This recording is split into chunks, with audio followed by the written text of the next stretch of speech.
Midway USA brand product designers have one straightforward goal: develop high-quality, technically sound products and deliver them to customers at reasonable prices. If you are immersed in the shooting sports industry and pay close attention to every single detail, you know our products are built right and stand up to everyday use. Who has shooting mats and range bag systems to hunting clothing and just about everything for the outdoors? Log on and shop 24/7 with super fast shipping. MidwayUSA.com. For almost 50 years, Midway USA has been America's go-to source for just about everything for shooting, hunting, and the outdoors. Go to MidwayUSA.com to see our latest deals and promotions and take advantage of our super fast same-day shipping. If you need a cooler, a new fishing rod, another rifle, ammo, or a reloading press, you can find it all at MidwayUSA.com. Thanks for your business.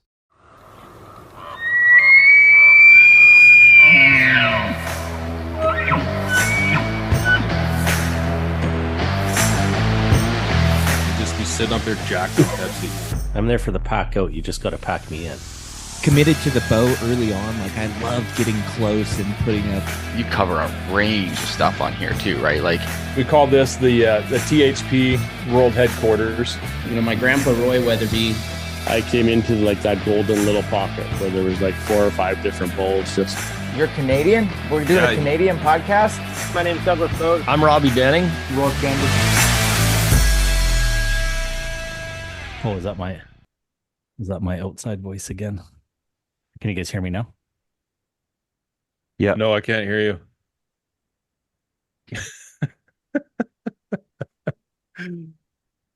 Oh, what the fuck's up, boys? I missed you guys. Feel like it's a long time since the three of us chatted. It has been, actually. I guess life has been lifey. Fuck, man. I just been so fucked. I don't know. I feel like I'm going in circles lately. You get a lot on the go. Those kids are pulling in all different directions, not to mention everything else in life. So we did the 3D shoot in Kettle Valley on last Sunday. So I had myself, I was shooting, Wyatt, Bree, and Hunter. My mom came and Deansy came, the wife. 5 hours, 40 targets. Ouch. Yeah, it was I stopped shooting. I didn't shoot, I think, the last like 8 targets. I was like, let's just fucking get through. Oh, and Dave Campbell was there with us shooting as well. His D-loop broke. Punishment. Oh, no. His D-loop broke on like, I want to say the 15th of the second course. But Wyatt shot lights out the first round. So we did the first 20, and then we grabbed a quick bite, and then we went for the back 20, and then like he started out lights out on the back 20, and then all of a sudden his bow, he started missing the target, and I'm like, well, did you forget to range? And he's like, no. He's like, something's going on with my bow, and I'm like, I look at it, and I'm taking care of these other 2 kids, right? Because fucking Hunter's got an arrow knocked he's already got an arrow knocked, and he's chasing fucking squirrels around the course. And Bree's asking me what pin she uses every second time, and I'm like, you're shooting from the 20 every time. Like, you don't use anything but the 20. So I'm not paying attention to Wyatt. Like, Wyatt, you should know your gear by now. yeah. So he misses 3 targets in a row, and I'm like, something, I don't know, did you drop your bow? And he's like, no. So I grab it, look at it. His kickstand fell down, and his bottom cam was smacking it, and he fucked his cam and the string right up. Oh, no. Shit. No. That's terrible. So that was it for him. Oh, shit. Yeah. So like I said, next time when the kids go out, I'm not going to shoot. I'll just take the kids. If I'm going to shoot, I'll shoot by myself. Yeah, well, then you can watch them and keep an eye that nothing's happening and, well, shit going sideways. That sucks. Did you get another cam ordered already, or? Yeah, I ordered one yesterday, so they're going to ship one up. And then Chuck's making a string for him. But still, it's like, for fuck's sakes, dude. Like, yeah. It's like fishing with your kids. You ain't doing any fishing. No. Yeah. Yeah, man. Just dealing with issues. Yeah. Tangled masses and issues. Same thing. That's the same thing every time I take Mace to My middle child, he's got a bow, and when I take him, I'm just trying to make sure that he's having a good time and dealing with issues. Oh man. Yeah, Oh, and well. like like it just sucks carrying your bow around and dealing with them. So like, because you're always having to put your bow down or hang it up, and it's like next time I'm just not going to bring it because I end Yeah. up carrying half of their shit anyway. I'm carrying Breeze stuff or Hunter stuff or who knows. But anyway, it was fun. It's a good course, really good course they put on. That's good. I heard lots of Uh, positive things from people just on the BC archery site and all that kind of stuff. And yeah, Yeah, sounded good. yeah, it was fun. So, but Awesome. yeah, now they want to go to the one in Chase this weekend, so we're gonna drive them on Sunday. And then, man, I don't know, it's crazy. So lots going on, and now Bree, she's going to the provincials as well with Wyatt, and you're gonna be there, Pete. So Well, that's awesome. Looking forward to seeing what they're gonna do. yeah, so it'll be interesting because when they have to be accompanied by an adult, they're not allowed to go on their own. Yeah. So I'm gonna go, and I think my dad's coming too. So at least then there's two of us. So Yeah. Well, that's good to hear. Yeah. Well, hopefully I probably won't get to see them shoot at all other than, I guess, at the static range or whatever. You, unless they got different times and stuff, but I imagine everybody's going to be rolling at the same time. And because I can't imagine it being set up much different than nationals. Like there wasn't the younger kids there, but they had kind of the categories together from your shotgun shoot. So, like X amount of people are in your category. Well, they have those people all kind of together, targets 1 through 10 or whatever. And then the next category of people would be, 11 through 15. So everybody's kind of together because some of those groups, I think they take, like the open class and stuff, where they got all the giant stabilizers, the lenses, and apparently they take a really long time. But I mean, those guys are shooting unreal scores, but they're so particular on all their stuff that they take the longest out of everybody to shoot. So I think that's why they clump them together. So I don't know. We'll see, I guess. I'm looking forward to it. Should be a good time. yeah, are you running? What category are you in? I'm in Hunter. Right. So They then didn't don't have that to... option for the kids. It was just basically because they're both Cubs. Oh, okay. So it's just basically known distances, and then from the yellow or the whites, I think it was. They didn't get to choose it. It is what it is when you're that young. I'd prefer to shoot farther. But I don't want to change anything. And the way I'm looking at it as it's all prep for hunting season. I don't have to change my setup at all. Everything stays identical. The only, they do lots of technical angles and stuff like that, up, down, all around, hard quartering away shots and stuff like that. But it's only 40 yards and under. And I like to send it.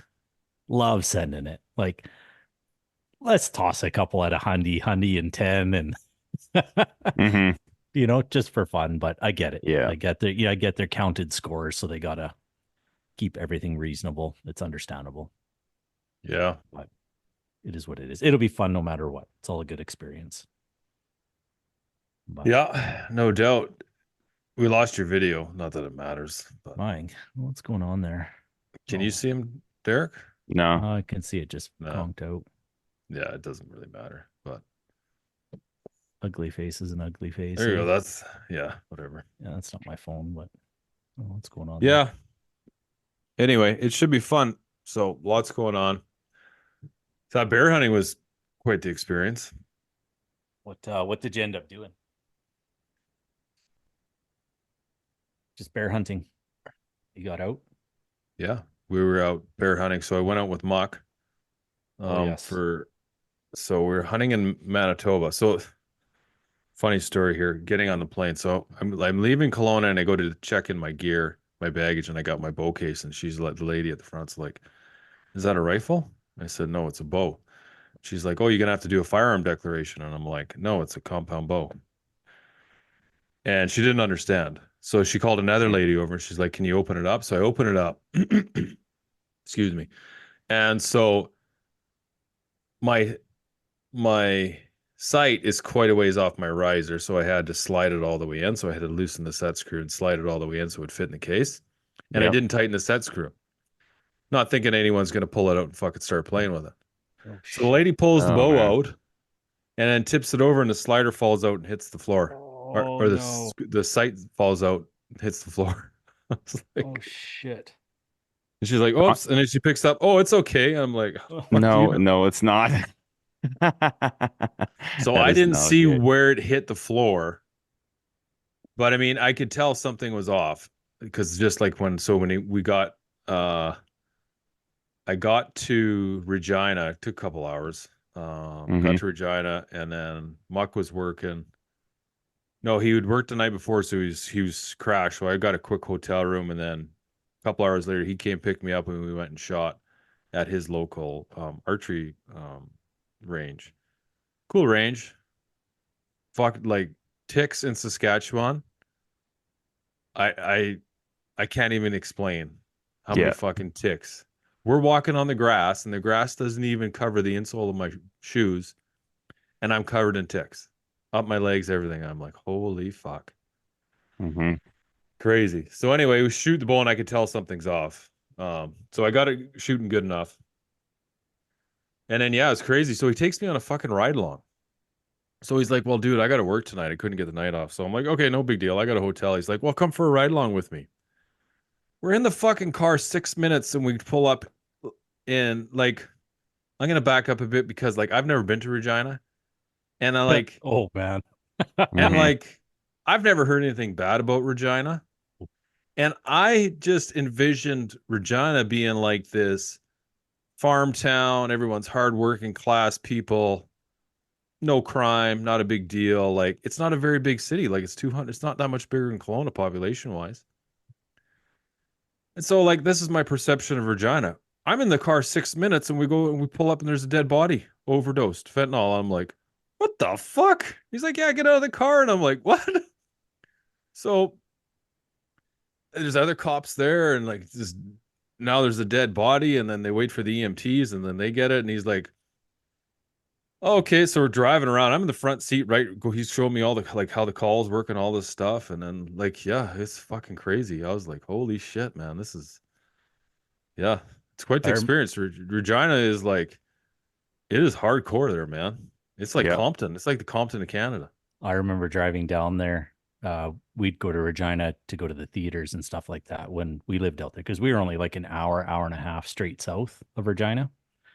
And man, when you start going down there through the daytime and you start looking at all the bars that are on every window and door on every residential as you're even close to downtown, you just like, holy crap. And then you're looking down some of the alleyways and stuff. And to me, it was just like, oh, I don't ever want to be in this town like after dark. I don't know if I'll make it out. There's Oh some man, sketchy stuff. it was Mhm. crazy. I could not believe it. That totally blew me away. I was like, man, this is not what I thought Regina was. I thought it was just like this cool little farming community town, like the hub of Saskatchewan, which isn't like Saskatchewan's not very big. Maybe a million No. people live in Saskatchewan. Yeah. If that. Yeah. And you think like there's a million people in Calgary. Oh yeah. So Yeah, oh, it's yeah, it's something freaking else. crazy. Hardcore. Anyway, so the bear hunt, yeah. So we get out to Manitoba, 3 hour drive, just over the border. And we start right away. We get there, we start running all these baits, checking trail cameras, and like, man, running those baits is a lot of fucking work. Oh yeah. It is crazy how much Yeah. work it is. And like, I didn't even see all the heavy lifting that Muck does. Like, everything was he already had everything out there, like all the chips and food Yeah. and all that stuff. Like, I wasn't there when he was dragging it all out. It was crazy. And like, but it's like, so we get there, we start running baits, and then like, well, he's got 3 stands, which takes about, first time it took about 4 hours to get them all baited. And then we looked at trail cam pictures and figured out where we are going to sit for the night. Yeah, we were in the stand for about an hour, and then bears started showing up. They showed up every night. It's quite the experience because they're coming in and they see you right away, right? So they kind of get sketched out. They do a little turn, they'll back out, and then they'll come back. But Hmm. what a like great way to judge bears. Yeah, you got to Like, watch them for a long time. Yeah, it's like whitetail hunting, over bait. It's like you really get a chance to judge them, see how big they are. And like Muck's got a dial. He's like, yeah, that's about an 18.5 inch bear, Wow. like talking skull size, and he's got a dial down to the weight and everything. But yeah, we've seen lots there fighting right at the bait, trying to climb the tree on the tree stand. And yeah, it's cool. Actually, the very first bait we went to, he's getting it all set up and he's telling me what to do. And then I hear this noise. I look up, there's 3 cubs in a tree. And so I'm like looking around, and sure enough, there's Mama sitting in the bush there looking at us. But yeah, it's cool. It's really neat to experience like the bears with that like interacting with other bears. Like they're just huffing at each other. Yeah, it's pretty cool. But yeah, it's cool. But we've seen a few good bears, but just not the one we were looking for. We seen one big giant that was rolling in about half an hour after dark, and we were just hoping he was going to slip up, and he never did. But Would you yeah, it was fun. go, if you were to go back again, would you go back just a little later in the season, or just one of those things that's either there or they're not, for luck wise, for you not getting to go, like living there? Yeah, well, I think I'm going to go again at the beginning of June. Okay. So Muck's going out for 2 weeks, and he said, "Yeah, you're more than welcome to come out." And like, it's cheap to fly from Kelowna. It's $500. That's not bad. Yeah, so I think I'm gonna go out and try again. Um, like I was watching the videos and stuff of all the bears he shot. And it's pretty green when he's shooting bears, and like there was no. It was still right after winter when we were out there. There's nothing really grown in yet. So Gotcha. And with his stance, how far does he have it set up for his shots? Like what's your average shot there? this part blew me away. How close those were. Like What, 30, 20? 9, 10. You're Jesus. shitting me. Well, yeah. I'd have to look at my chart to see where I got to set my dial for the They damn were pins. they Judging were them. so close. I was like, when we first rolled in, I'm like, that's your stand? And he's like, yeah, tight. No shit, we're tight. Really judge them good Oh. when they're right in front of you. Yeah, when you're petting them. Yeah.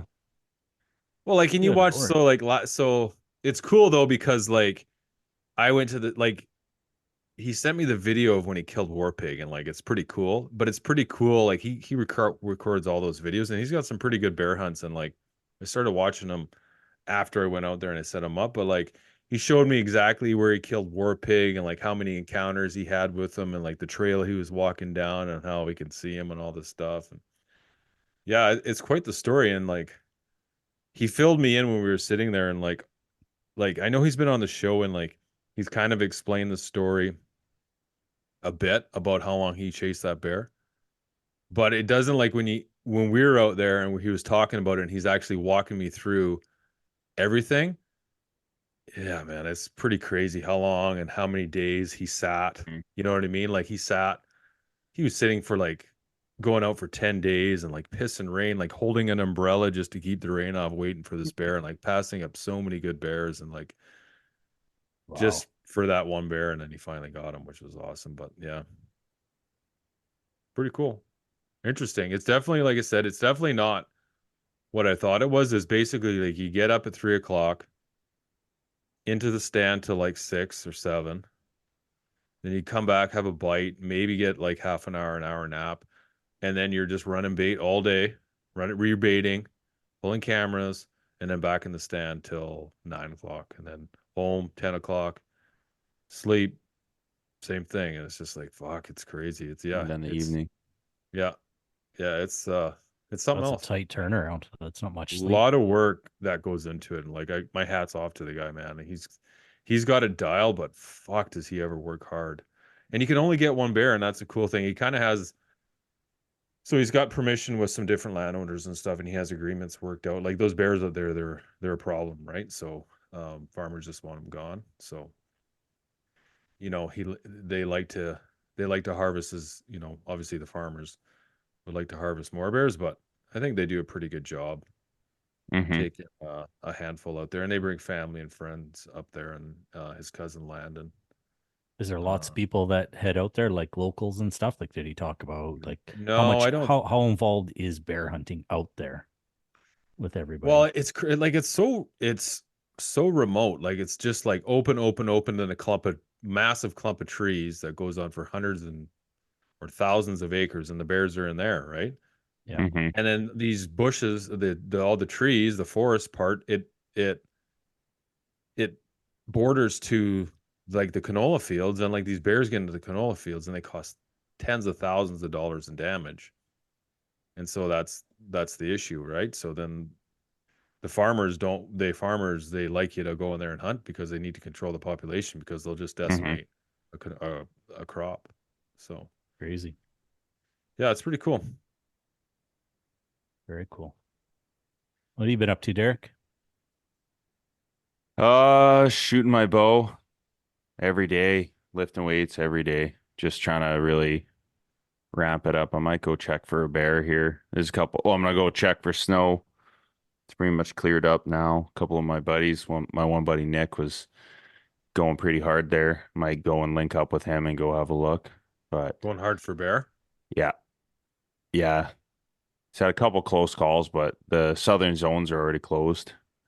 Yeah, that's So, what and you're then saying. It's crazy. yeah, and then the other ones that like the 300s, there it's June 15th. So not much time, but that's how it always is. It's always like it depends on the spring, right? Like if we get a lot of rain, we just got a pile of rain that helps get rid of that snow quick. And then you can start to get around in there and you see the bears starting to move. It's not so much finding bears, you'll find them, but to see those big guys, you got to cover a lot of distance. So probably go have a look and see what's clear, right? And then yeah, just switching up my arrows here too. So I'm just trying to figure out shit. That's for sure. Got like I think 300 veins coming, and then I got my TKOs, my 300 spines and inserts and stuff should be here. Another jig for like after talking with you, Kevin. Got a right-handed helical coming too. So I had the left-handed. Locked my arrows left-handed, so I'm going to be shooting quite a bit. So I'll probably go for a bear with my bow, and then we'll see, and then switch arrows here. But Yeah, are you going to play around? Did you play around already, or you are going to play around? I am. I'm waiting for some stuff. I got some stuff coming from Ontario archery, and then Canadian archery coming. So I ordered some stuff like wraps and stuff. It's like there's not much selection in Canada, to be honest. So No, probably did you try Perth? no, I was looking at Lancaster, but Yeah. just because they have everything. And then I am going to PerthCountyArchery.ca. I'll send you the link. I'll put the link up in too for people listening if they want to check it out. But I started buying wraps from them. Yeah, I'll send it. Oh, here, I'll just send it to our group chat. Yeah. I'll put the links up too for people listening. Yeah, they got a lot of really good, like good wrap selection and quick. When I ordered it, I ordered it and got them the same week. I found when you order, like I've ordered custom wraps before, but it's like 3-4 weeks when you try to get them from the States. Yeah. What else do they sell there? Veins, a little bit of this, a little bit of that, or do they some veins? Nothing that intrigues me because like I just love the hybrids. So I just stick with those. So yeah, I'm gonna try the AAE air razors too. Tanner, Cutthroat Cowboy on Instagram. One of my buddies, he's hooking me up with some stuff. I think I'm gonna use the new Easton match grade collars and tips too. They look sweet. So add another 16. Yeah. They'll fit over top of the TKO. Yeah. Yeah, you have to undersize it. I think it is a size 3, but it's just 16 extra grains on the front end, and then you could use like a hit collar instead of like I was looking at getting potentially like some titanium podium half certs. It's like a half insert, but holy shit, expensive. Not so much like if you're in the States, definitely doable, right? For what you're getting. It's a good product. But the shipping to get it here it's just not even feasible. Like inserts, $180 for inserts. Like yeah, holy, fuck off. it's just not feasible. And it's No, and never it been gets to the point where it's like, come on, like, fuck, how yeah, much if you need to lose an spend arrow, there? you'd be crying big Yeah. time. Like 100, 500 bucks for arrows. Yeah. No, No, thank you. no. You just I get why guys like, especially if you like, depending on the hunts, right? And if you really want to protect your arrow, but it's never been an issue, right? Even the collar, I always just ran brass insert, 50 brass insert, hit insert, and like I've shot moose and multiple elk and hit shoulders, and yeah, it busted off, but on some of them bust the knock end off, but that's because it's running and the arrow went through them. Yeah. Like there's Yeah. no big issues, right? But I But mean, honestly, if you drop an animal with them, I'm writing that arrow off irregardless. yeah, So as long as they're not breaking in any other incident, yeah, how much? especially after the moose that I shot, I was not that I was too surprised, but it's when you see something dense like that with a winter hide too, and granted I was shooting like very close, even the frontal was only a couple feet away, but you have all these expectations, right? And you try and accommodate you got your FOC, your grains up, your speeds up, everything is there to try and get penetration, but you really never know until you actually put stuff to the test on a big animal like that. And um yeah, it just wasn't a big issue. So I think I'll just add that on, but that's more to get my weight where I want it to be. So like 450-ish grains, 460. I did shoot 530 back in the day, but I just did not heavy. like that. It's too heavy. It's for the areas that I'm hunting, and the real thick timber where you have to shoot in a little window all the time, or like you really want your pins to be tight so you can just shoot through these little timber pockets, or a bull comes in and he's taking strides as you range landmarks, but it's a little security blanket just to make sure that you're hitting them in the vitals, right? But that's pretty well all I've been doing, and then just lifting weights big time, just trying to get my shoulder strength back to where it was. I did physio, and finally back to 100% now. Good. Yeah.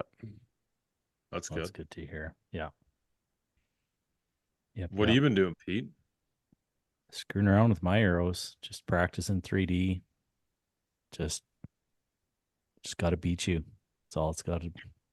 Just no, I've been setting everything up honestly, just so that I'm ready to roll. I've had so much on the go here, just with rod and gun club and work and stuff, that I haven't had a chance. I haven't gone out for bear once yet, but the weather's been just shit. So it looks like it's just been absolutely pissing rain, blowing, 30, 40, 50K. And it's just like, and the dandelions are just starting to pop at the elevation that I was hoping. I've been waiting and waiting. And now that I think next week, Evie and I will probably go for a cruise, or Evie and one of my buddies or whatever, and just go check out some areas and just see. So they've been out in the bush a tiny bit doing other stuff. And I'm just like, just keep your eyes on the dandelions and any fresh bear shit. And then that'll give us our starting point, and we'll go from there. But yeah, no, I just doing a little tweaking on the bow, and that it was shooting good, but I get the odd arrow that was just couldn't figure out why it was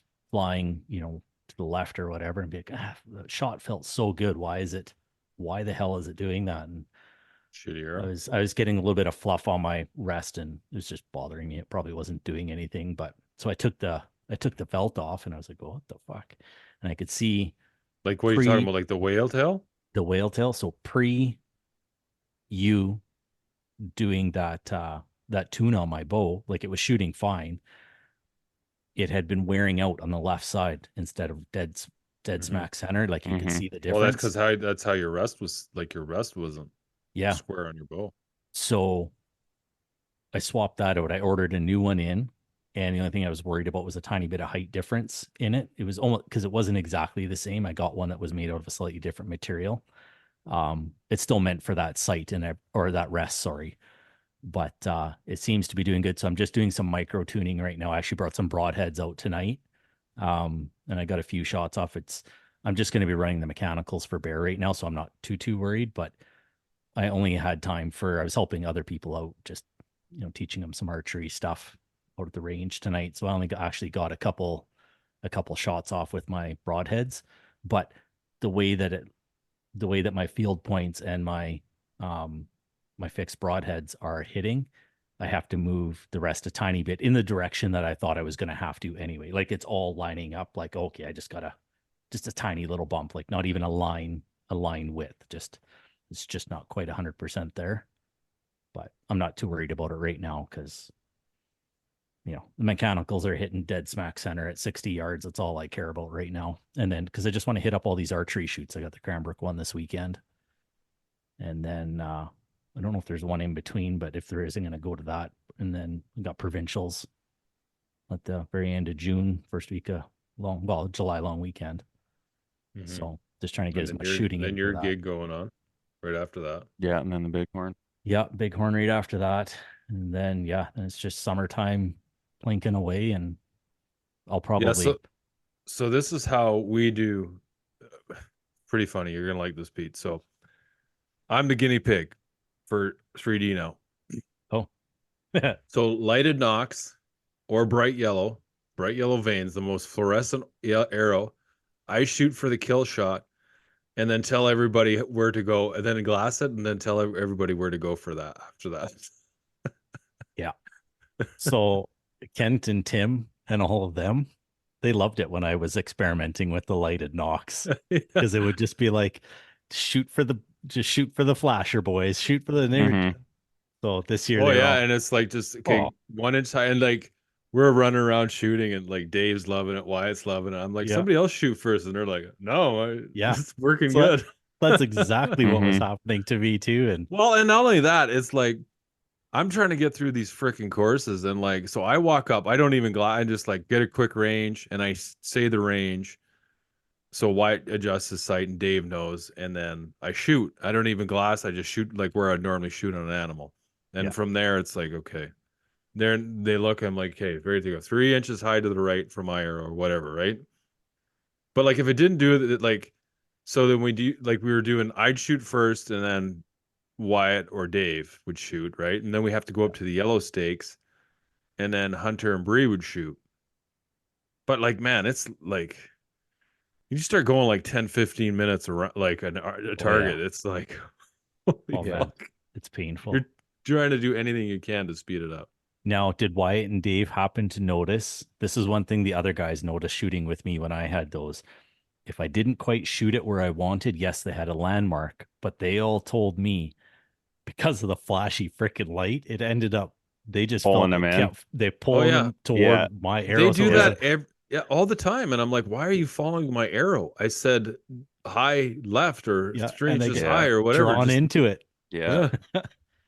Yeah, so the guys were laughing because I was like, oh, I got a surprise for you guys like last week when we did our 3D course that's set up for the whole year, and they're like that, and I was like, well, black Knox, black veins, and a black arrow. There's no more flashy for you. Yeah. And I would shoot, and I'd have the binos up, and on most targets, honest to God, I'd be like, I don't have anything for you guys. Like I have no idea where I hit. I think it's good, but I just shoot because no clue. I couldn't see them. Mm-hmm. But is what it is. Yeah. No doubt. Yeah, but I am liking those hybrids. They're nice. Would you put them on? Oh yeah, that's what my whole 3D setup is right now. Let's see your arrow. Hold on a sec. So I got the Max Hunters is what I was experimenting with for hunting. Oh, so you didn't get that? Okay, yeah. No, I did. You got hybrids or the Max Hunters? No, I got both. Oh, okay.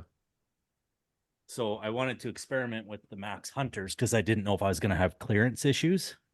So, okay. See, like I've got those. They were just late coming. That's all. Oh, okay. Yeah. So, but is that a left helical? No, I just have right for that one there. Hold that arrow up again. Just holding it backwards for you. Is it left offset? No, it's right. Okay. It's just got I don't have it cranked right over. Okay. Yeah, you got so like. I was talking to Kyle there, Kyle Sinclair, and just about the Max Hunters and that, and he's like, yeah, they're great veins and everything, but he's like, you may want to go to a bright color, especially since you're not worried about them on your archery, like any of the 3D courses and stuff. He's like, want to find your arrow, and I was like, that's a really good point. I never thought of that. Yeah. So I might just order some fluorescent ones in the summer, put those on my hunting arrows. Mm-hmm. Yeah, I run yellow or white. Yeah. The yellows are really easy. Like the yellow hybrids, fuck, they're just super easy to see. Yeah. So So probably similar to that. Like those are my blazers. So same sort of yeah, color. yeah. Yeah. They're So just that's kind of what I'm crazy. thinking. But yeah. So I just got a little bit more tweaking to do, but I'm not worried about that. I'm going to focus on the 3D shoots and then worry about the hunting setup for after and slowly do some micro tuning, but I don't want to have anything too far out of whack. So Speaking of veins, you wanted to talk about this, Kevin? About vein location to knock distance. Oh yeah, what were we talking about? Remind me. I got a fucking mind, How especially lately. how it spins up the arrow and produces more stabilization or vortex on it, and then it's changing your impact point downrange the Yeah. farther back it is, and there's zero contact, like facial contact, and it still is uh changing your point of impact. Yeah, we were talking like I noticed like the little notches on, so like I use a Blitzenberg and it has little notches to set your distance from your saddle to the back of your vein. And I've been messing around with those, and I found one space was actually flying better. Now I don't know if it's complete coincidence on the arrows. These arrows were just better, but I noticed they were flying a little better at the further ranges by setting them farther by the back. difference in the difference in settings. So I tried not my old jig. I couldn't really change much on them. I would say that one there set veins back farther. I would say maybe 3/4 of an inch from the end of the carbon. And my new one is more, well, I can adjust it like to whatever I want. I've got it set at an inch, and I had started to experiment with them, and I couldn't tell a huge difference. But again, I didn't know if it had to do with the arrow or what. But I did. I noticed a little more accuracy Okay. with it. And like we were talking like about clearance from your face, right? Anchor point. Yeah. But I mean, I think that all depends too on like your string angle. Yeah. A lot of it. Do you know what I mean? So And maybe the type of vein you have too, because if you got one that's, like you take yeah, if one you're of these running blazers, hybrids, they're gonna be sitting higher yeah. than the hybrids for sure. So yeah. But I mean, like veins are so crazy because like we've talked about it before, and like with those fixed blade wasp sharpshooters, I always run a left helical off my arrow to follow the natural spin of my arrow off the string. Those broadheads, they don't react the same. They react better with a right helical than a left helical.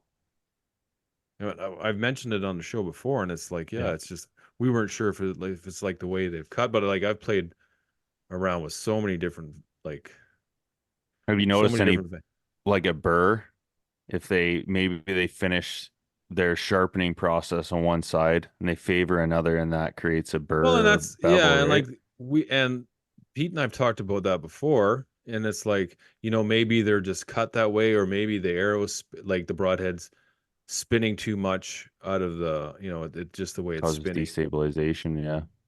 Yeah, but for whatever reason, they just those arrows, like those broadheads, if you run those broadheads, they just react better with a right helical rather than a left helical, like a left offset or right offset helical rather than left offset helical.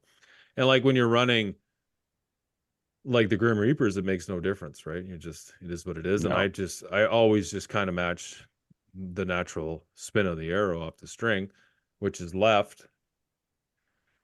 But I mean, like, and it's funny too, because like I've got arrows outside, so I've got like 15 arrows outside that I shoot, and like they're all different, right? Like some are left, some are right, some are have more offset than other ones, and they're all barely, there's not a huge difference in hit point when you're shooting. Like they're all fairly same, but for some reason, if you don't with that one particular broadhead I like to use, it makes a substantial difference.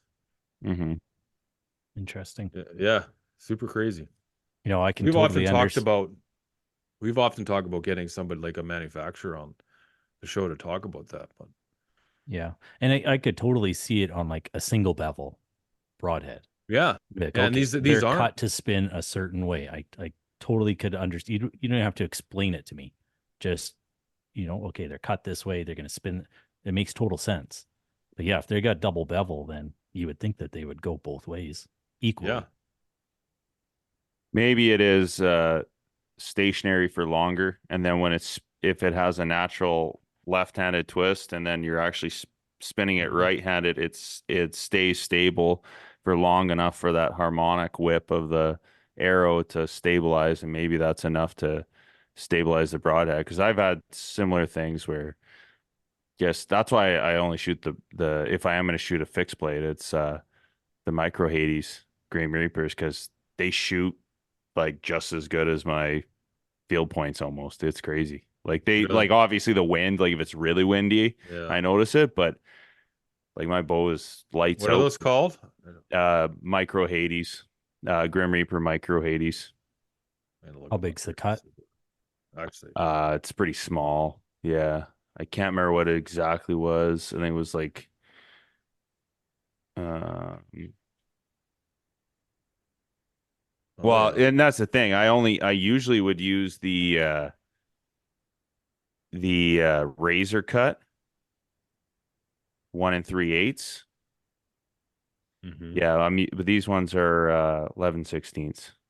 Yeah, that's what they are. 11/16, Okay, three that blade. is pretty small. They they shoot like it, like say if like if I They was make gonna a set my kid. They make a 4-blade. Yeah, Have you they tried make the a 4 blade. 4-blade? I haven't shot the 4 blade. I've only shot all 3 blades. Yeah. Yeah, I I haven't just shot love those. I 'cause just love those sharpshooters, man. They got they got the two big blades and the bleeders on them, and fuck, I don't know. Just like a quartering away shot. Like this past year, I shot my bull elk with the Micro Hades. Uh, Pass through at 40 yards, hard quartering away, pass through, came out the front shoulder, like right through him.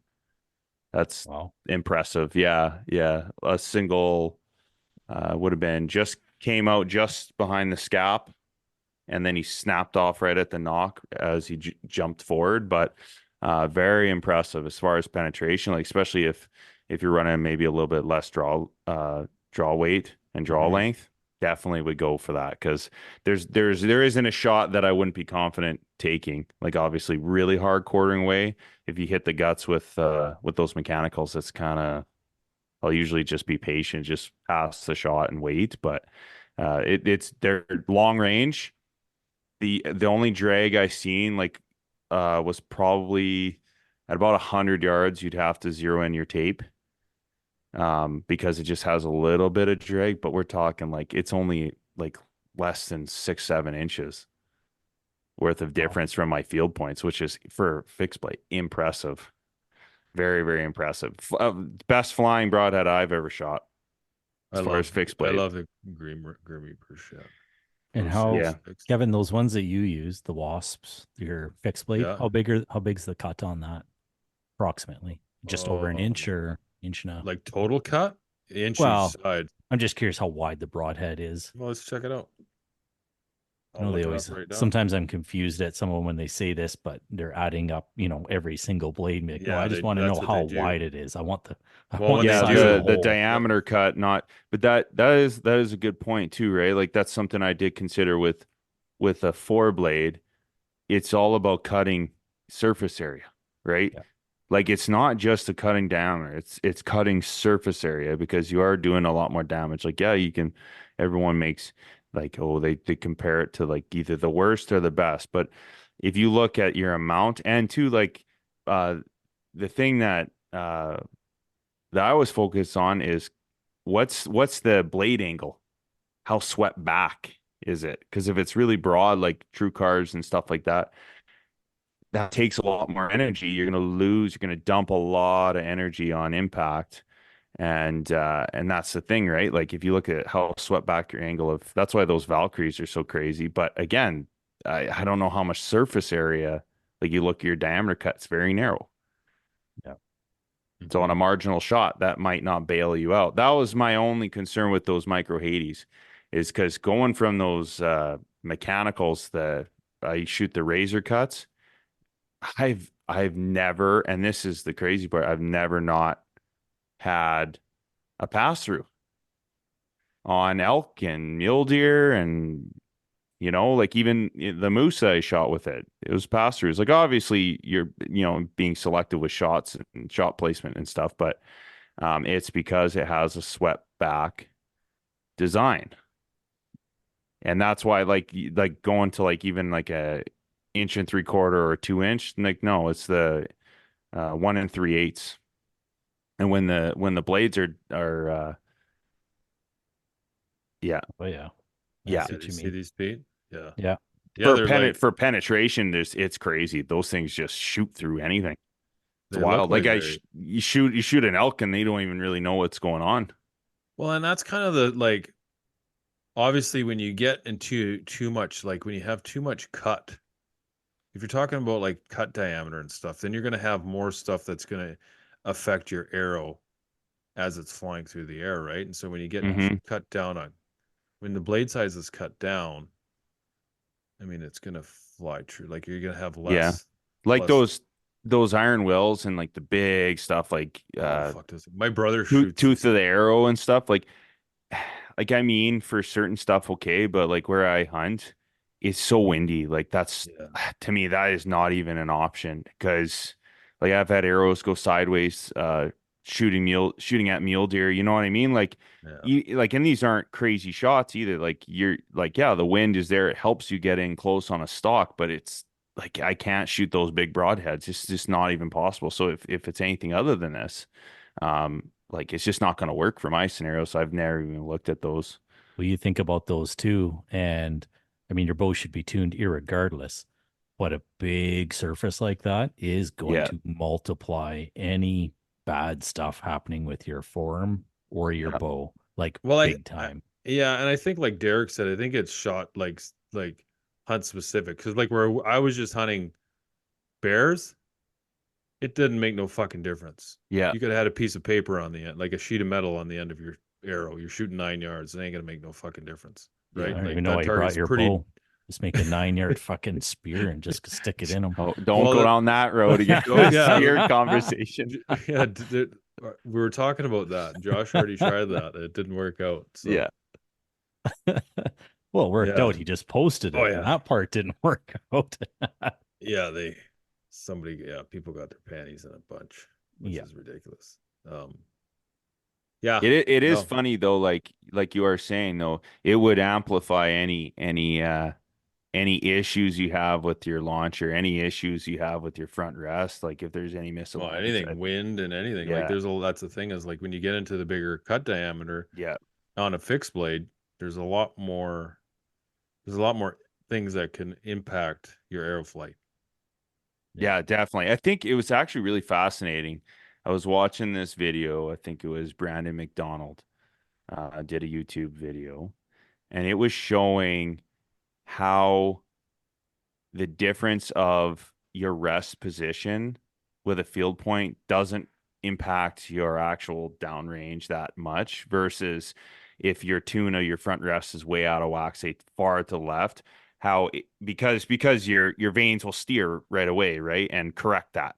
Versus if you have that broadhead, it temporarily hits that drag on the front end so hard that it pulls, like say if your rest is too far to the left, it'll kick it way farther to the left, and just showing how mechanicals, if you have a bow that's out of tune, will bail you out. Yeah, and he was just doing these shots downrange crazy, and with the bigger broadheads, that's why, right? Because it catches that drag and then pulls it to the left hardcore.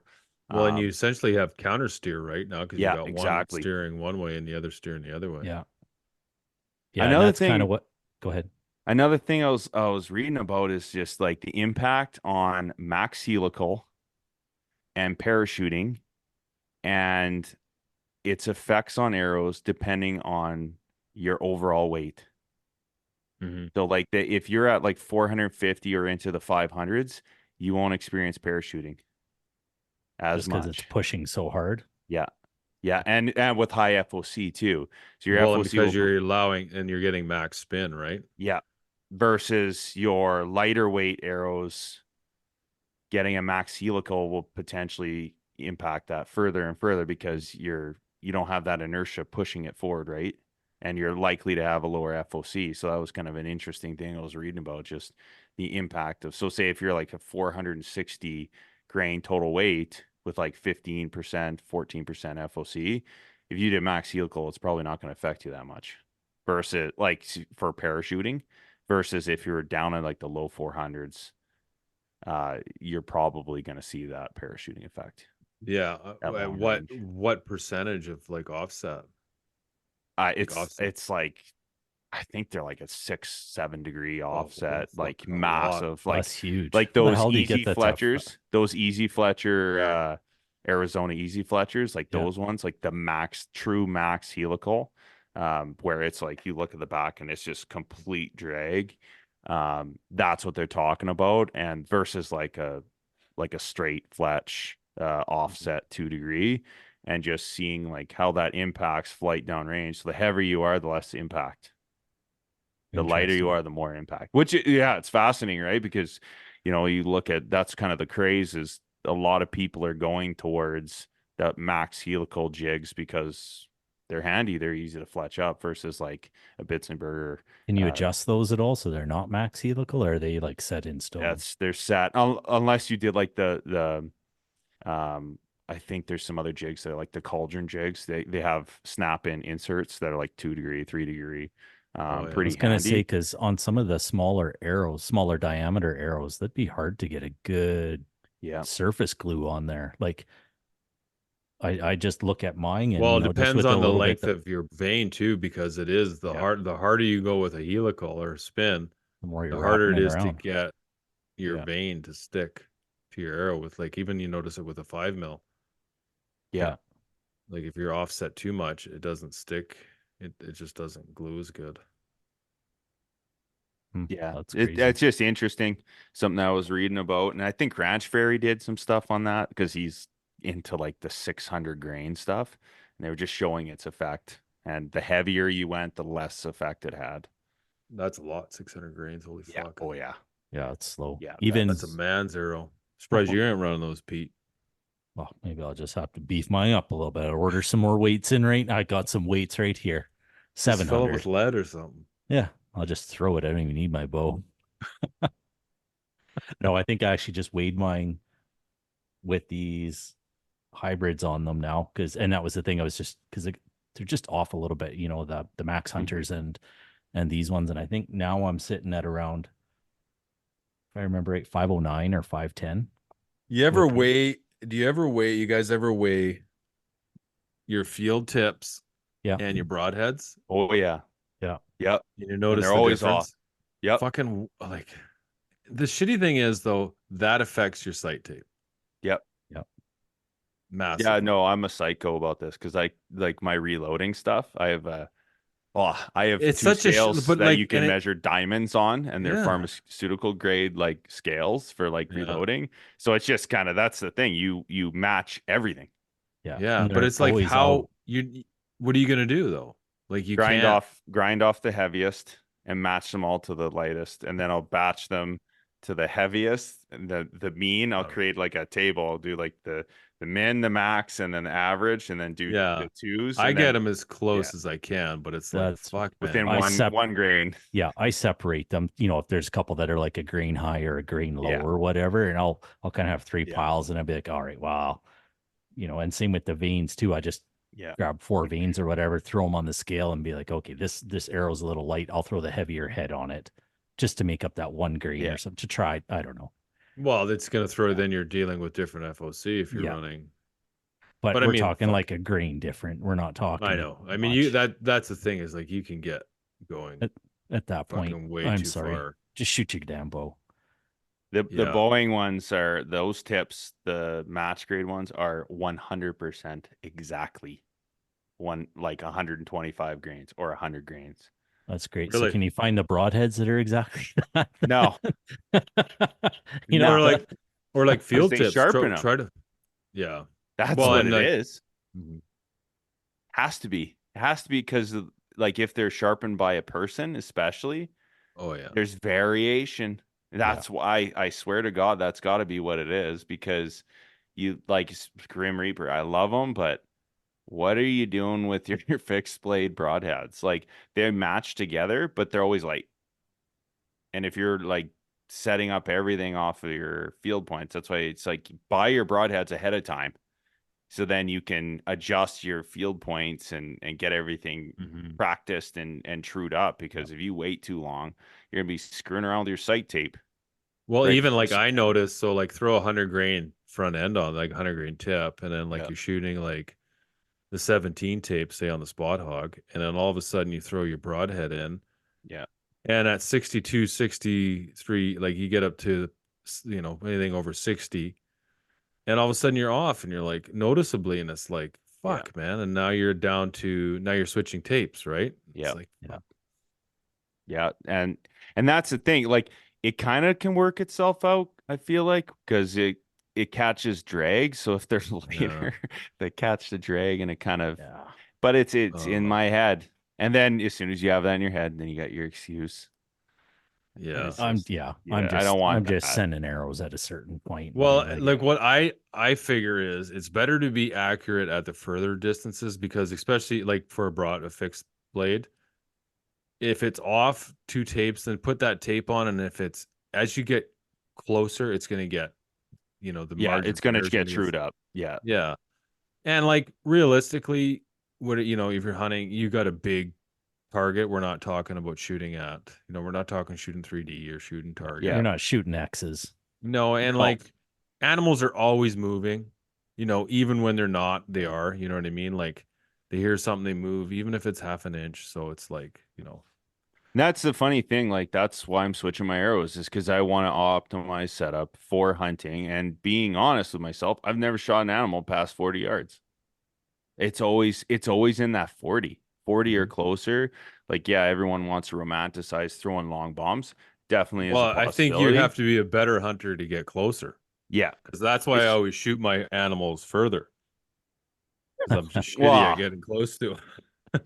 To a degree, right? It depends on like what your topography is. If you got no hiding spots, like some of this open prairie shit, like I'm gonna definitely try and push the distance. But like say antelope, but you get to a point where you just gotta be real with yourself. Okay, like if it's 40 yards, well then that means that I want an arrow where I can put it on 40 and I don't have very much gapping on my pins, because I want that forgiveness from like 40 to 50 and 30, and then past that you're just putting pins on them and you got them pretty much. Yeah. But that's the thing, right? Is like, you know, maybe don't favor 80-yard long bombs all the time if you're going to sacrifice the up close stuff, and it just doesn't make sense.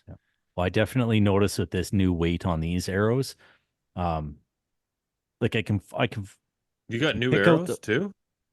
I ordered, they just took fucking 2 months to get here. I have another dozen, same ones, but they just, so now I've got lots. So, okay. Yeah. I thought you said with these new, okay. I thought no, just with my new arrow. Sorry. My new arrow setup, just with the weight and stuff. Yeah. Like I can Are you always running catch those the flight. Weight? What happened? You're fucking around with the weights at the end on the knock. I ended up sticking 50 up front, and I stopped using the lighted knocks. I just went to regular gold tip black knocks. That's a big deal. Like, I'm not kidding you. 8 to 21. Like, it's something else, and that just changed my FOC huge. Just by changing that out. And the reason so you added weight to the front and added weight to the back. No, I took away weight from the back because I had lighted knocks before, and what I would have to do, they weigh, let's say 26 grains, something like that. So a regular knock, let's say they're 7-ish, give or take, whatever. You're looking at 20 grains difference. So you would have to weight up your knock, your regular knock, to match up with your lighted ones. Because I wouldn't shoot the lighted ones are too expensive to shoot all year long. And there's a lot of 3D shoots that don't allow you to actually shoot those. You're not allowed to use them. So if you're not going to have a bunch of different bows with a bunch of different setups, you'd have to stick like BBs in them or certain weights, put glue in them to get the weights to match. And that's what I used to have to do. And it was a pain in the ass. And then it's like, well, what if those aren't perfectly centered in that knock? Now you're potentially getting some of this happening. So this year I was like, fuck it. Took away those so I don't have to worry about them. I just put regular knocks in. And then I just started experimenting with just adding weight up front. So I just added, I think it was 40 grains up front. And it's a lot, but it's super simple. So like what if is I your don't like insert them, you're what weight is the insert you're running? oh fuck. I don't know. If you keep talking, I can weigh one. I got my scale here. I think I got an insert here somewhere. Well, what is the insert without the weight? What was it, 75 or 50? I'm not sure. They're not very It might even be lighter. It might even be like no, way later. 12 Yeah. grains it says.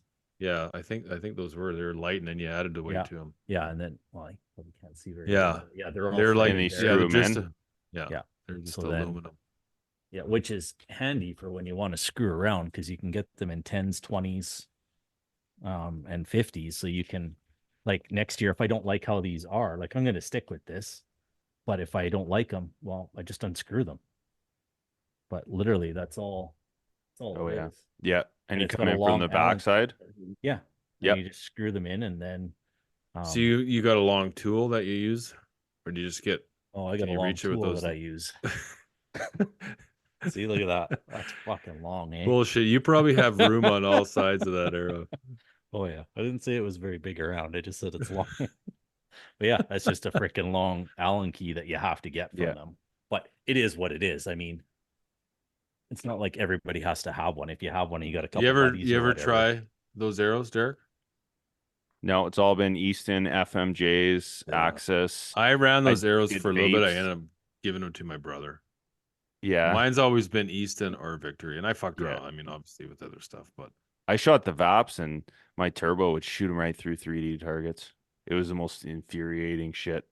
I stopped. I used them for a couple months and I just was losing arrows. Like obviously the targets are shot to shit, but I always found with the micros that they just seem to develop a wobble faster than they don't have the durability. I don't trust them. I like, especially like the lighted knocks. Even like you're saying, like shooting them all the time. Like I always shot lighted knocks 24/7 because I wanted it to be exactly. Yeah. But they don't have good durability long term. You have to be switching them out continually because that plunger starts to deteriorate, and you'll see it's kind of starts like your knock starts to bend a little bit versus a standard knock, and it just sucks, dude. It's so expensive. I just would commit to shooting them until they burn out, and those are just my practice arrows, and then all my hunting arrows are all just lit, right? Yeah. But that's kind of what I was doing. But they're like fucking $10 up, man. They're $10 a knock at least. Oh, they're $40 for a 3-pack. Yeah. So it's like absurd. So I was just and that's what you get into. Like, how much you gonna spend on fucking per arrow, right? Yeah. Yeah. I still got to hit a fucking animal, so I don't care whether it's got a glowing back end or not. Let's just hit something first, and we'll worry about the rest after. Like, and that's what it comes down to. But yeah, for me, I like the weight system because you don't have to redo an arrow. You don't have your arrows are still perfectly good. You can just literally, I could take 10 grains out of this thing next year if I wanted and be like, well, let's compare it to how it shot. All I got to adjust is my sight tape. Well, I do that all the time anyway, so who cares? Yeah, it's funny that you say that. Like that's so handy because that's something I wish that I potentially had more modularity, like modular type setups with, because I always ran 2 years. I ran 2 years for elk, 2 years for mule deer, 2 years for elk, 2 years for mule deer. I would rotate because I was getting drawn and I wanted to have that setup, and I would switch everything over. Because of, lighter and then heavier, and then lighter and then heavier. You could do that depending on what big draw you have for that year, right? Yeah. And just completely set it up revolving around that. Yeah. You don't have to change anything else. Just that's it. And your sight tape, and the rest is money.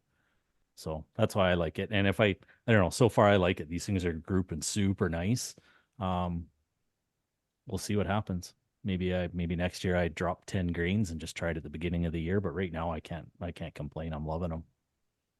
But how heavy are the wraps you're using per wrap? Do you know? Oh, I don't. I just went back to, so I was running a 7-inch and a 3-inch. So I was running a 7-inch over the TK, like over the labeling. Yeah. And then just a 3-inch on the back to add some white. I just run it because it looked cool, right? It had some skulls over top of the labeling of the arrow, and then just some white and with what yellow veins. Just that way, the white was on there, just so I can easily tell which type of blood was on the arrow. And then I went back. Then I just recently switched to the 6-inch, and I haven't weighed them. I haven't played around too much with the weights and stuff this year, so Yeah. I'd have to weigh them and find out, but exactly what they are. But Yeah, because I have any to of do I that have to do a shouldn't be bunch of back. work to my arrows, and like I just spun all the ones in my quiver, and like 3 of them are shit. Like Oh, 3 of them really? are, yeah. So I'm gonna pull the outserts off, and then just check them without the outserts, because maybe they were just, yeah, maybe those are funky or whatever. But That's actually what I heard with the outserts that come with the victory stuff. yeah, They can over they time. yeah, they can. It's happened before, and like, and it all depends too. Like, like the little plastic plugs in the targets. You Mm-hmm. fucking start wrapping on those things. Like, Yeah. man, I have my arrows are epoxied into these fucking targets, and like my arrow went into that plastic piece, and I pulled it out, and I pulled it out without the whole, like, just the arrow came out. And it was like it ripped I had both my legs up on this thing pulling it, and it, like, you can see where it, like, the glue Mm-hmm. was like, it pulled the carbon off the arrow. Like, it wasn't like the shitty glue just let go. It actually Yeah. pulled Really? the part of, you look at the arrow and you can see like the carbon has been removed. A thin layer of the carbon has been removed off that arrow. Jeez. That's funny. Yeah, they must build those arrows with like patterned laminations then. That must be what Yeah. they're doing. So then it Well, just and like I've pulls the noticed before interior out. too, yeah, and like I've noticed before too that sometimes those ends are just a little wonky. So you really have to check. And like I've got a whole whack of extra. I ordered a bunch from Leapfrog, I think, and then I ordered a pack of them. And there is always some that might be a wonky or two, and just like, I mean, they're all machined, right? And so like, fuck, Yeah. it's gonna happen. It's inevitable. One's gonna be. I got lucky with the dozen that I got because I've never had a dozen that were as straight as these ones were. Like I don't care what end they're, if they're wobbly on one end, both ends, I will nip and tuck. I've got 3 piles going. Mm-hmm. Back end needs to get front end or a little off the front, little off the back. And literally there was 2 arrows. I ended up cutting a little off the back, and it was because they had the most minute. I don't even know if it really was wobble. It could have just been me, but I was like, fuck it, I'm gonna cut it because it kind of looks like it has something. But Yeah. they were the straightest arrows I've ever bought, and which, I mean, just total luck. But yeah, couldn't ask for anything better. Maybe you're just getting old and your eyes are going. Well, fuck, hey, whatever. little- As long as it's in my head, that's all that matters. Oh yeah, these things are straight. That's all that matters. Yeah, yeah. Yeah. I'm Or just you gonna- had too many. You had a few too many, and you're like, oh, they all look good. Oh, They're man, all that- wobbly. They're just kind of going with me as I'm just They're kind of with you. wobbling like this. Yeah. Yeah. Man, I was shooting at those little dots. I'm like, I can't freaking even see this thing. Oh, I'm getting like target panic because my pins are too big. Because their dots are like this freaking big. I told the old guy that runs the range, I'm like, you gotta make some bigger dots for me here. Like I can't see shit. it's funny you say that. I was just Old. talking with one of the guys at the range there, and I was wondering if not wondering. I know I can order like a special, like I can order a 1000th pin for my top pin, because what I'm finding is at like 60 and farther, it's covering up my whole, like, yeah, sure, I'm aiming at this, but am I like up a tiny bit, down a tiny bit, off to the side? I don't know. It's What's your covering it up. eyesight like, Pete? Is it good? It's Like, not quite 20/20, but almost. so But it's like, definitely how clear is that target when you're standing at 60, 70 yards? It's, for me, it depends on where I'm shooting. If I'm shooting at work, it depends on how bright the sun is, because at the end of the day, the sun is like straight on the target. So kind of depends on which side, because it's yellow and black. So for me, it just depends how much brightness is shining off that. I can see it pretty good, but mostly just the tape that I have, like, because it's definitive. When it comes to the designs where they kind of come in from the corners and meet, I can't tell exactly like where they end. It's like it's somewhere in that area. Mm-hmm. But at that point, it's not that my pins are starbursting. They just literally cover up that much. And there's nothing I could like, it doesn't matter if I squint, it doesn't matter, whatever. I can see my pin clearly, I can see my target clearly. It just covers it all up. It's too big. But it's whatever. I don't care. Because we're talking like, I'm aiming for a spot literally that big. Yeah. So Yeah. it's whatever. But I had wondered if a 1000s pin and maybe I'd heard blue is a good color to swap out on my triple stack and just have a 1000s on the top just for What these if you just shoots. put a new scope on? Like, you ever try like an ultra view or think about trying that? No, I've only got the one bow. So instead of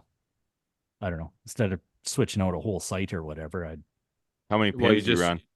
you I just run run 3 you triple stack. you like the Triple sight stack. housing. You leave the whole. They're just the head, right? So you have to. Yeah. So I had emailed them. You can and really they said, customize their scopes. yeah, they're pretty cool how you can do that. And you can just interchange that housing. But yeah, they Well, you emailed could me change back. the lens too. You could put different okay. pins in, because the piece actually comes off. It's just 2 Allen keys, and you can take I that gotcha. piece off. You could put a lens on there with a dot. You could put a red dot. You could change the pins. Well, one it's pin, 2 definitely pins. quick. Yeah, the switching the pins on the triple stack isn't hard either, but it's definitely not as easy as that. I mean, that's the way to go. But they Well, emailed you me can back and told me you can customize it more, right? You can Yeah. customize your pin size. And then the thing is, once it's on there, you can run different ones. So you can put one on if you want the 0.19 for hunting, Yeah, you just that's put true. that piece on, and it just 2 Allen keys, and you put the insert in, right? So Oh, that's nice. and the lens. If you're doing like more, if you're doing right target stuff, you can just put the lens Gotcha. on with the dot. For me, it's finding a color that pops for me now, though, because I'm having a harder time seeing when I'm farther out, seeing the green, like just the color itself, not the pin, but just the color and getting it to drop into place. And I'd wondered if like a more definitive, like a blue or something like that would be easier to see. But the person that emailed me back from Spot Hog said they're not very bright. And the people who do use them use like a light to go into the Spot Hog too to brighten them up a bit more. So I don't know if that would solve my problem. It's not really a problem. I'm just trying to make something a little better. That's all. Just from Yeah, 3D finer shootings. aiming point, right? Yeah, that's all. Yeah. I mean, Yeah. I don't have a problem. 0 to 60, it's whatever. I do not have a problem. It's just when I get farther back, it's like I can't tell if I'm centered over it or not. I'm centered. Well, I mean, you're gonna get to a point where it's like your eyes are only so fucking good. Do you know what I mean? Like, it's only gonna Yeah. be so clear. The further back you get, you're not gonna be able to definitively see that. Yeah. I just want to make sure if you've got a, 1.5 group at 70, I get an inch group at 70. That's what I'm striving for. Yeah, I get it. Yeah. I get it. Got to keep it alive. What else? What else we got to talk about? That's it for me right now. That's been my life. Oh, I was gonna bring this up. I was letting you finish, Pete. You should keep track of. This is something I've noticed. I've seen the extremes of it, but just with like really long range, like I have a Vectronics laser rangefinder, and it is so precise. I've like judged other rangefinders against it. What's it called? Vectronics PLRF 15C. It's like military level. I need a new rangefinder. Yeah, so this one is like I got it from one of the guys from Best of the West, and it's like 7,000 American. It's like the most like right under Dollars? military. Yes, American. Yeah, that ain't It's happening. I don't need crazy. that one. Great. I didn't pay that. I bought it used. Yeah, okay. But like at the time, it was like it was in the time frame of like the RX 1000, like like 600-yard rangefinders. This thing you could freehand 7,000 yards. Like basically as far as the eye could see, you could see this. And now with the new age rangefinders, so I'm using like the SIG 3000 BDX and stuff like that, and like the razors. The thing that I did though is since that thing is so powerful, I would judge my rangefinders versus this thing. And I noticed that in bright terrain, like if it's very reflective, like say if you're shooting at like a all white target that's very reflective in archery, it'll be slightly off from dark. So I would check your range if you're going to do like range finding, like where you want the precise, like for 3D and you want very precise, maybe go on like a super bright day and see if it's any different in a more shadow type environment. Cause I did notice a difference. It's only slight, like it'd be potentially the difference between a 10 ring and just a little off. But it is something I noticed because when I shot lasers out to like 2,000-3,000 yards, it was quite a bit. Like it was sometimes yards, eh? Oh, I'm sure. And I don't have What's it called? I'm trying end. to look it up here. I can't find it. What is it? The PLRF 15C Vectronics. Yeah, I don't have a high end. I don't even think they sell them anymore. But and it is something on my list. But airplane this year's keeps coming up. Well, I think the next one is the Vector 23, and it's like for tanks. It's this big. It's like a square. I used to have a second bino harness for it. I put a bino harness here, and then a Reed's secondary bino harness. I found it. On my Okay, chest. Vector 23. Holy fuck, the thing is huge. Yeah, and it has like night a set vision. Of binoculars. Oh my goodness. You can put a night vision. Military use. Yeah. Yeah, it's right under dangerous lasers, like where the laser becomes a weapon if it's any more powerful. Shit, so it's civilian use stuff. You can buy them commercially. The Terrapin was the other one. Those are the main ones for long range shooting that back in the day, just because they're just reliable, right? That one you could range 5,000 yards in the snow, no problem. Jesus. Yeah, on elk, like I shoot fur at like 3,000 yards, no problem. Get a return. Never got an error. But it's just range. It doesn't have any angle compensation. It has no features. The rangefinders that I would look at is probably like the SIGs are really good. Or the like if you're just archery, obviously the full draw for sure. Yeah. I'm waiting for someone to figure out and do the aerodynamic drag testing of an arrow and provide like a drag profile coefficient where like say you have like a more traditional arrow that's like they would have to do it like a standardized length, like a 30-inch, and then figure out what the drag profile is to figure out the true distance for super steep shots, not just your gravitational factor, but your form factor. G7 is like for the bullet, it's the same thing, and this is exactly the same with an arrow. Exactly the same. That's why people will shoot low and shoot under animals all the time when they're shooting super, super steep, because their tape is off and there is a slight. That's where that precision cut archery. I was talking to him about that if he's been working on that, and he said that it's just really difficult because of the veins are all different construction, right? Yeah. Well, and I think that's one thing you just have to have experience with when you're shooting, and like you should know your angles and you should practice. Like when you're shooting at an extreme angle, you should know your arrow is going to hit lower than that pin is pointed. Yeah, and you got to hold a tiny bit high. Like you got the right yardage, but you still have to hold. You still got to the top side of your spot. Yeah, like you can do your angle compensation, but past 60 and beyond, that exaggerated effect of the drag, you got to factor too. So you get that parachuting effect, right? Because you're not. I talked to one of the engineers at SIG about this just in their app, because I had this one person, they had the same problem where they shot steep, like 60, 70 yards, like 45-degree angle down. They shot right under this deer. And then right away, this thing went off like, yeah, but my angle compensation was correct. But it's that exaggerated drag effect at the back end of the flight that your rangefinder can't quite figure out. And I've learned from experience that even if your rangefinder has angle compensation, then you still have to adjust. Like even if you're shooting even if you're shooting out a tree stand and animals right tight underneath you, I still give myself a bit of room, because I've done it before where it's like it just goes low. And so you always aim a little higher, right? And then at the worst case scenario, you're going to get the top of the lung. I find, you know what I mean? Yeah. Like, Yeah. if you are a little high, you're still going to get the top of the lung, but it's better than being too low. Yeah. Aim for giving. Yeah. Yeah. They do have those little printable charts you can put on the side of your rangefinder now that has that built-in compensation now. That's precision cut. They have those. That's cool. Oh yeah. Yeah, that's really cool. That's like for the TAC guys, hey? That's like any of the total archery challenge guys, like for the 100-yard shot and stuff like that. Like if there's any steepness to it, it has a little chart where you can adjust to. Oh, crazy. That's So cool. for the really far shots, because your rangefinder will do You're going to angle need that, compensation. Pete. I was gonna fucking lick my thumb. All right, that's what she's gonna do. Yeah. Lick yourself. That's it. That's my precision cut right there. Yeah, you Yeah. can chase that arrow, Kevin. It's in the 10 ring. You have to win now.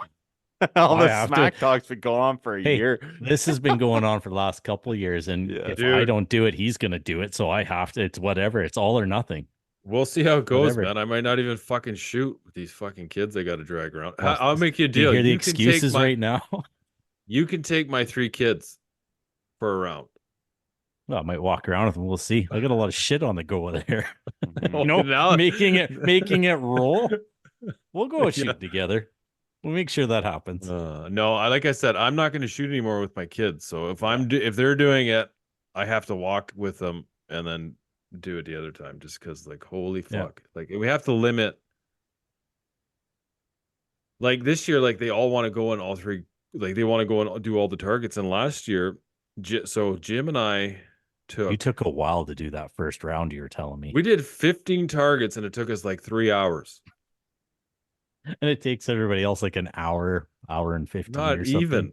Not even. So like Dave, Wyatt and I, we went through 40 targets and we were done in we ripped through them in like 2 hours and we were just Yeah. shooting, right? But yeah, that for like last year, we took all 5 kids, me and then it was like, yeah, Jim and I both shot and it was painful. Like I can't do that. Like you can't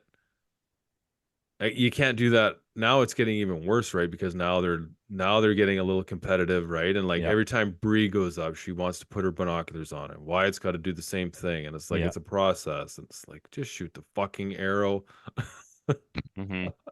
aim 3 inches higher than mine, and just put it there. Okay, it's this far. You don't have to glass it. You don't have to range it. It's already done. Just shoot the fucking arrow. But Dad, after your last shot, I think I should Yeah. check just to make sure. Yeah. Oh man, I know. We'll figure it out. Well, yeah, you can definitely cruise when you got a couple, relatively, quick shooters, and you're not having to wait for 8 people And to you- shoot. Yeah, and at That's the the end of the biggest thing. day, I mean, the biggest thing is as long as the kids are shooting and having Oh, fun, yeah. that's all I really do Oh, yeah. care about. I mean, if I get to shoot, it's cool, but The whatever. bonus. We'll get her. Yeah. done. All right, guys. Without a doubt. All right, we'll talk to you later. Okay, boys. Talk to Have you a good later. one. See ya. Friends of NRA is your chance to support our Second Amendment rights and preserve America's hunting traditions. Join Friends of NRA at one of our 600 exciting events nationwide. From games to auctions and exclusive firearms, Friends of NRA events are your chance to support a cause you care about while having a great time with patriots in your community. Whether you're a seasoned shooter, an avid hunter or outdoorsman, or passionate about freedom, there's a place for you within Friends of NRA. Visit friendsofnra.org to find an event near you. Stand up for freedom with the Friends of NRA. Gear up for the hunt and learn from the best with Deer and Deer Hunting Wednesdays at 10 p.m. Eastern on Waypoint TV. Tune in every week for expert hunting tips and unforgettable moments in the field. Waypoint TV, your destination for outdoor entertainment.